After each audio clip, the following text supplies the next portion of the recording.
welcome to my channel. Hi everybody, how are you doing?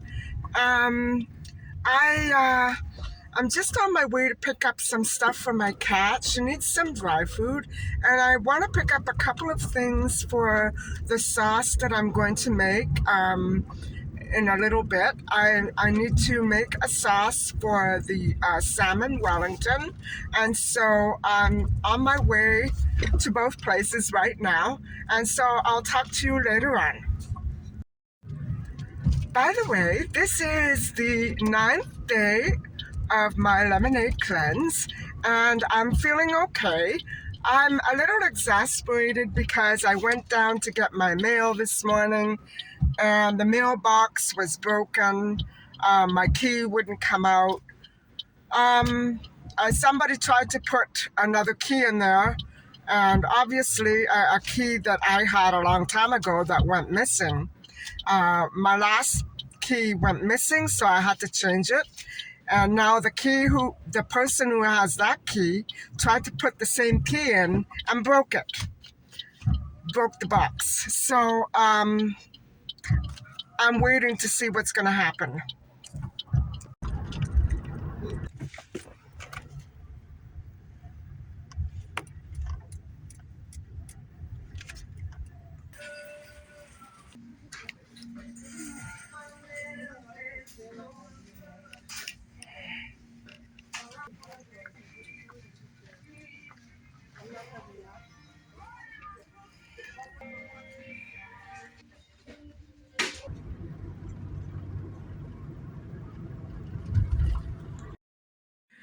And so anyway, guys, what I want to do tonight is I'm going to talk to you about a criminal profile. I'm going to turn the tables a little, and instead of talking about another victim, I am going to talk about a criminal whose profile really fits a very high profile case that's being investigated currently. And that is why I'm going to introduce you to this case. And this criminal, this is why people don't trust institutions to protect and serve. And so tonight I'm going to give you a very strange story about a criminal who got away with so much. Perhaps a little bit like Calvin Hoover, that type of person. And he got away with it until, of course, forensics was so technologically advanced that he became caught. And so stay tuned for that story tonight. If I ever get out for my walk, because I really do need to walk around a little bit. I'm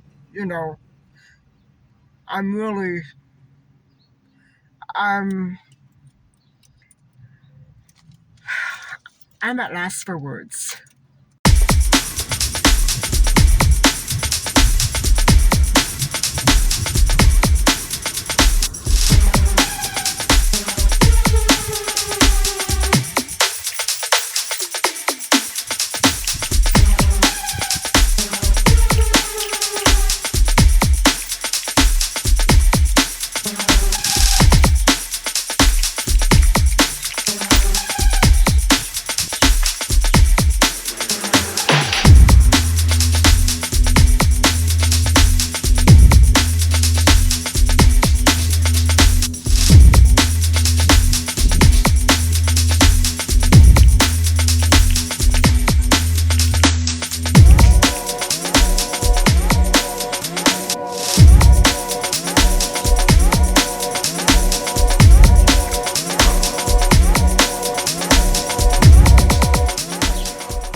guys, I'm back. And so I'm very happy to have all that mess with the lock straightened out. And I just, I have such a headache. I think it was all the stress and the anxiety. And it just wasn't a very good day. Um, but it turned out fine, and I had a nice walk. So, let me show you my little haul from hours ago, and I'm just going to show you what I got. These items, some of them are for when on Friday when I stopped the lemonade cleanse, and so I bought some fruit just to help me, like, not to eat too many solid things, right? Because I'll probably get sick. It'll probably come out.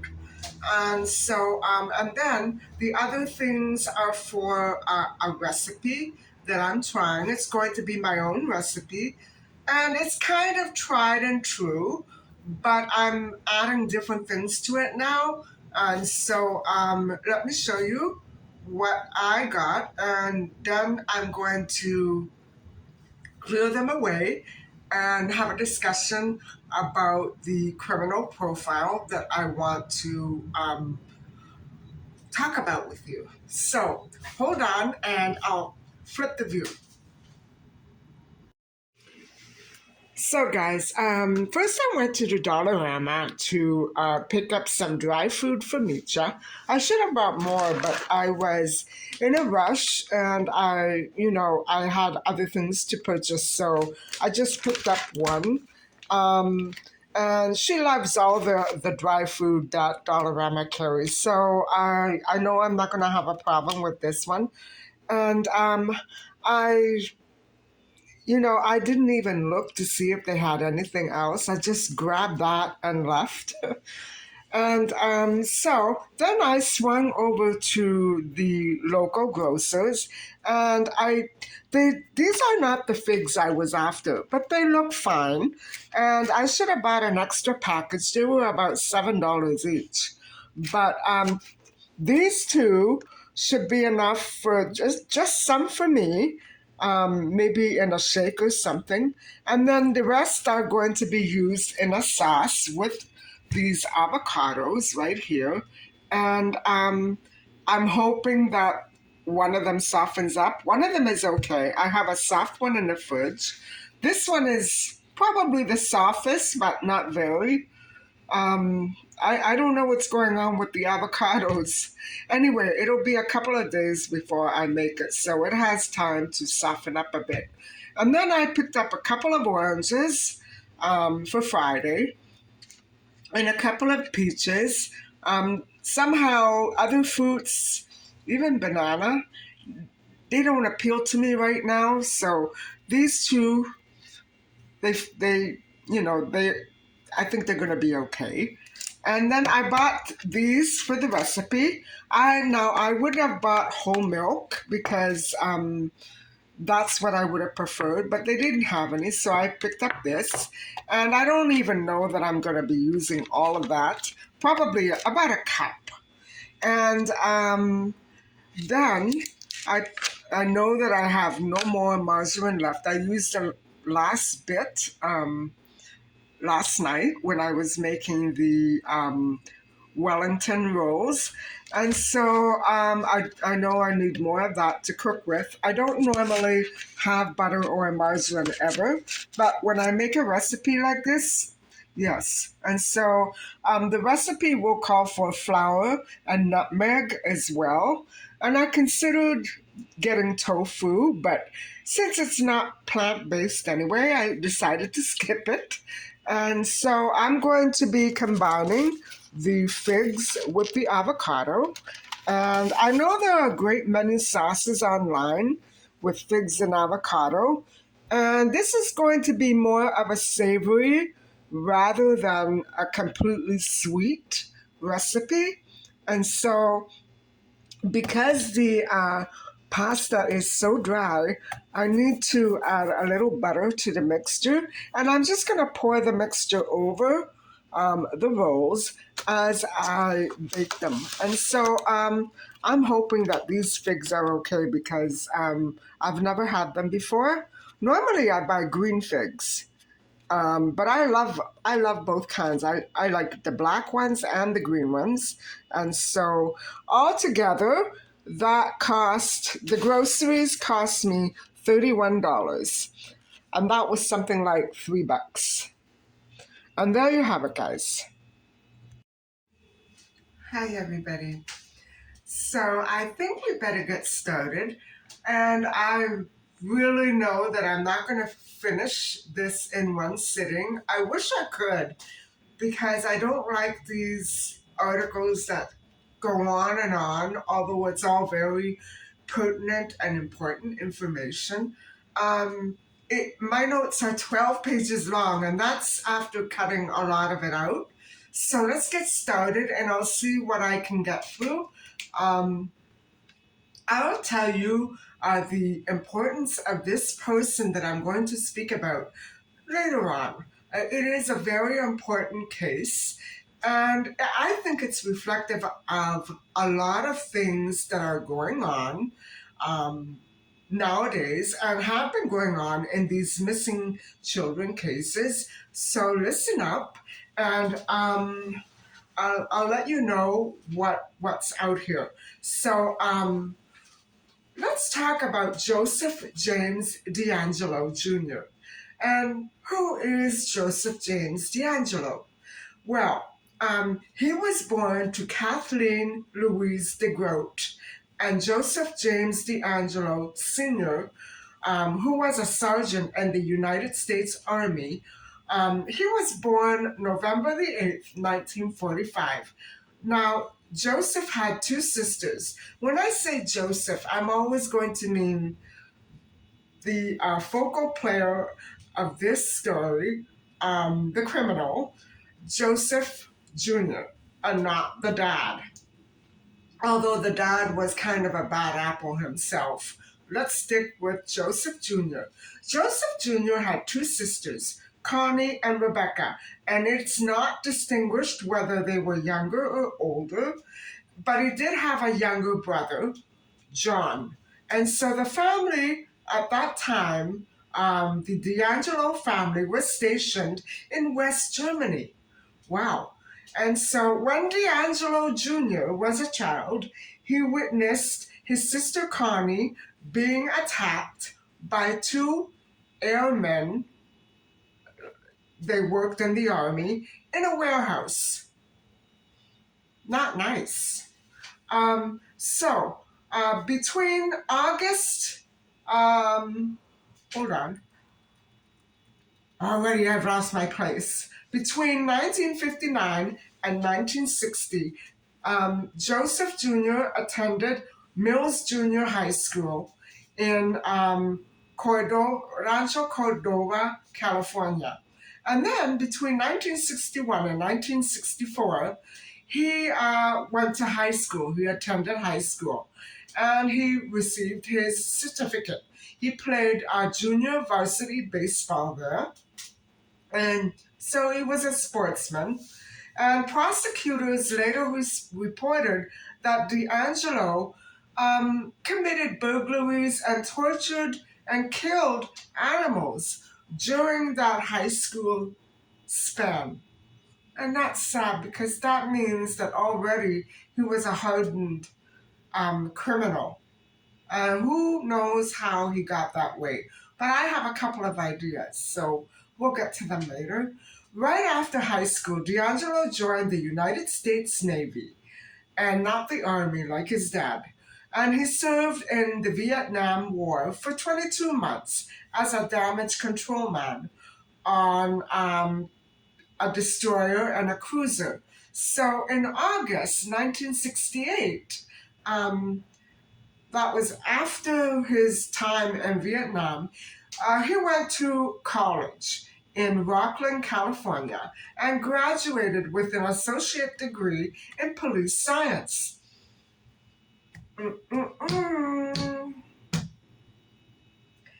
And he graduated with honors. So, guys, he was really intelligent, and obviously very smart. Um, he had to have been very, very smart to graduate with honors. So he attended the Sacramento State University in 1971, where he then earned a bachelor's degree in criminal justice. I wish all policemen would do that. So, DeAngelo later took postgraduate courses and further police training in Visalia, California, and then completed a 32-week police internship at the police department in Roseville. That's very impressive. Years later, after DeAngelo was convicted for crimes, his sister Rebecca claimed that their father, abused Joseph Jr. while was growing up. And I would assume this was adolescence, pre adolescence, maybe childhood. It doesn't really, there's no distinguishing here, but he was abused. And so that's one idea that I had why he became such a hardened criminal, as we will now find out. So, now let's move on to his career as a police officer. And it's not impressive. So in May 73 to August 76, DeAngelo was a burglary unit police officer in Exeter. And then he relocated to Auburn from Citrus Heights. And then from 1976 to 1979, he was there. But then he was arrested for shoplifting a hammer and dog repellent. Oh, and sentenced to 6 months of probation. And then he was fired. And so during that period, DeAngelo threatened to kill the police chief and stalked the police chief's house. This guy had major problems, major problems. And so, essentially, who is Joseph DeAngelo? He is an American serial killer, a rapist, a burglar, a former police officer who committed at least 13 murders, over 50 rapes, 120 burglaries, and, all that in between a span of 12 years, between 1974 and 1986. So he is responsible for 3 separate crime sprees. And when I say that, I mean that they were they were legendary in the media headlines as 3 separate people. That's how he was. Whether or not he had a split personality, I don't know. But that is how media does collect information. Not all as a big whole, but bits and pieces here and there. But of course, because these crimes that he committed were so different from one another, nobody would have thought to link them. And so let's go over them. In the San Joaquin Valley, DeAngelo was known as the Visalia Ransacker. This was one of his 3 identities as a criminal. And then this was before he moved to the Sacramento area and committed more horrific crimes. So in the Sacramento area, he became known as the East Area Attacker. I'm going to say attacker for lack of a better word that is written in front of me, attacker, and was linked by the similar modus operandi to additional attacks in Stockton, Modesto, and Contra Costa County. So DeAngelo committed serial murders in Santa Barbara, Ventura, and Orange counties, where he was known as the Night Stalker and later as the original Night Stalker because a younger and later serial killer, Richard Ramirez, also began to be called the Night Stalker. So, DeAngelo taunted and threatened victims and police in obscene phone calls and written communications, which I am not going to review. I haven't reviewed them, and I'm not going to review them with you because it's all online if you want to see it, guys. So, during this very decades-long investigation, several suspects were cleared through DNA evidence, alibis, or other investigative methods that were in the process of being developed back then. And so in 2001, after DNA testing indicated that the East Area attacker and original Night Stalker were the same person, the combined acronym EONS came into use. That's not really important to us. That's more police talk. So the case was then a factor in the establishment of California's DNA database. I'm glad that they have one, which collects DNA from all accused and convicted felons in California, and it is second to Virginia's in effectiveness and in solving cold cases. So Virginia's is top notch then, and California comes second. I'm impressed. I really am. And so, to heighten the awareness of this particular case, a crime writer coined the name Golden State Killer. Now, Canada has one too, and I'm not going over that one. Golden State Killer in early 2013. And so, let me pause one moment. On June 15th, 2016, the FBI and law enforcement held a news conference to announce a renewed nationwide effort to find this criminal, and they offered a $50,000 reward for the Golden State Killer's capture. On April the 24th, 2018, the state of California, now that's pretty recent, the state of California charged 72-year-old DeAngelo with 8 counts of first-degree murder based upon DNA evidence. Investigators have by then identified. And also, they have the help of DeAngelo's family through forensic genetic genealogy. And so this was the first announcement that connected the Visalia ransacker crimes to DeAngelo. Owing to California's statute of limitations on a pre-2017 attacks, DeAngelo could not be charged with the 1970s attacks, but he was charged in August 2018 with 13 related kidnapping and abduction attempts. So I'm wondering why there's a statute of limitations for things like that. Why? Is that why police keep mum for all these years? I think they should do away with that, don't you? For something this serious? This is serious. I'll be going on. So I don't think there should be a statute of limitations for stuff like this, ever.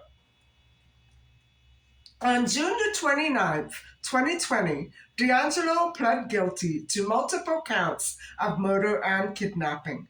As part of a plea bargain that spared him a death penalty, DeAngelo admitted to numerous crimes with which he had not been formally charged, maybe the ones in the 70s.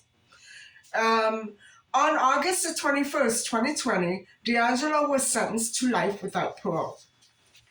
Okay, so let's go back to the 70s. and look at his marriage and his relationships. Um, they said quite a bit. So in May 1970, DeAngelo became engaged to a nursing student, Bonnie. We'll just call her Bonnie, a classmate of his at Sierra College. But she ended up breaking it off with him in 1971 after DeAngelo became abusive and manipulative and overbearing and demanded that she help him cheat on an abnormal psychology test. Now, I don't know, it doesn't specify, and I'm sorry I'm laughing, but does it mean he was taking a written psychology exam, or was he being tested as a psychiatric patient? That's why I'm laughing. The way that it's written is well written, but it's that weird kind of ironic pun. You know what I mean?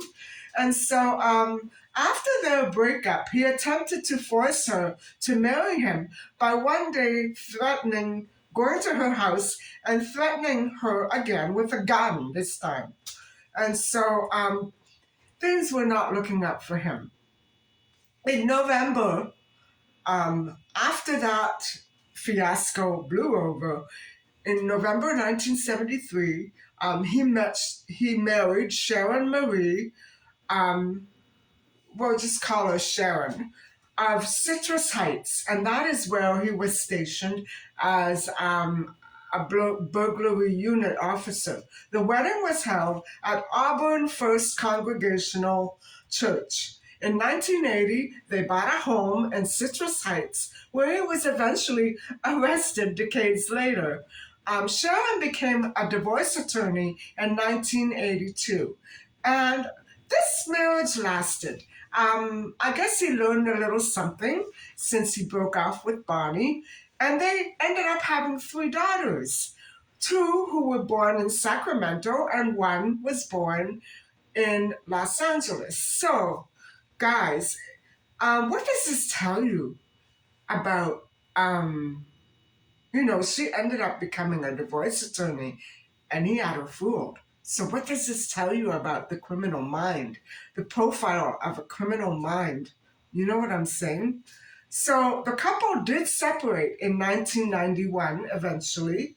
And in July 2008, 2018, I should say, um, several months after DeAngelo's arrest in 2018, Huddle Sharon filed for a divorce, which was finalized in the following year. Way to go. It's the only way to go. She must have been so shocked, guys. Um, okay. Other employment that DeAngelo had.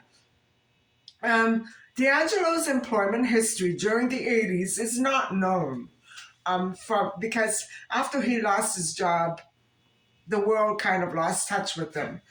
From 1990 until his retirement in 2017, he worked as a truck mechanic and at a Save Mart supermarket distribution center in Roseville. He was again arrested in 1996 for failing to pay for gas, but that charge never amounted to much. So, some of the family members thought that DeAngelo's behavior was quite weird and annoying, and the neighbors and friends also claimed the same thing. He was a weird person, and so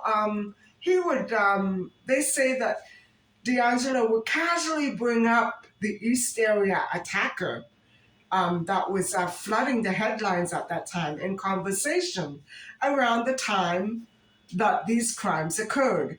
And neighbors reported that he frequently engaged in very loud and profusive and vulgar outbursts in public. One neighbor reported that his family received a phone message from DeAngelo threatening to deliver death because of their noisy dog. And so Wow. He was living at the time of his 1996 arrest with his daughter and his granddaughter. So he was close to his family, guys. Um, so, what were his crimes? The DNA evidence that um, was found linked DeAngelo to 8 murders in Goleta, Ventura, Dana Point, Irving, and 2 other murders in Goleta um, that lacked DNA evidence, but they had the same method.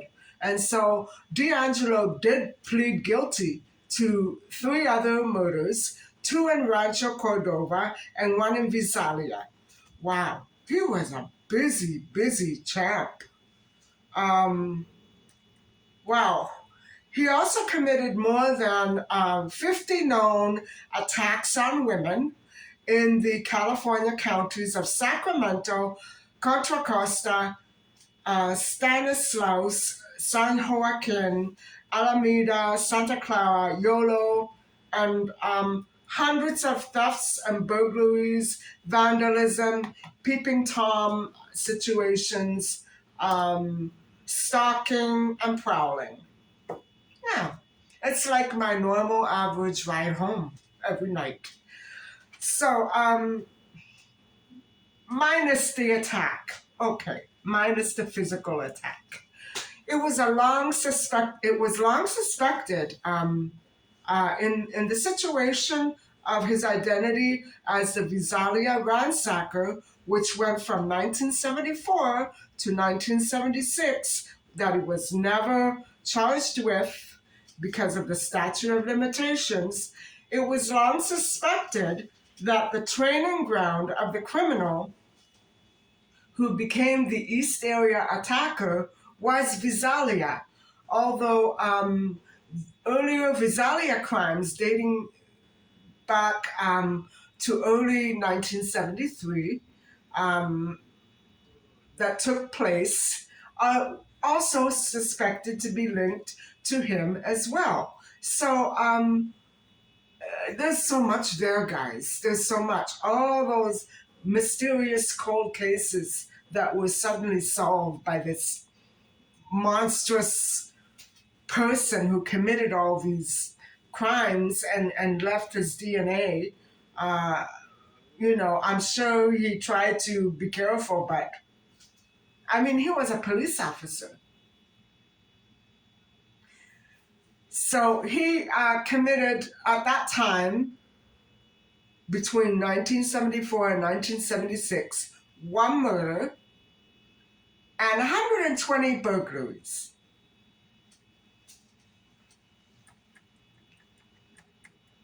In late April 2018, the Visalia police chief stated that while there was no DA to link DeAngelo to Central Valley cases, his department had other evidence that played a role in the investigation, and he was confident that the Visalia ransacker had indeed been captured. So, of course, he was right. Those statutes of limitations for burglaries have expired, and I don't know why. DeAngelo was formally charged on August 13, 2018, with first-degree murder of Claude Snelling in 1975. And we're going to go over that in just a minute. In 2020, DeAngelo pled guilty to the Snelling murder. So he admitted it. Okay, the burglaries. Let's hope this is a quick one. The first recorded ransacking occurred on March 19th, 1974, when $50 in coins was stolen from a piggy bank. It doesn't sound like much, but this is what I'm telling you. This is what murderers do.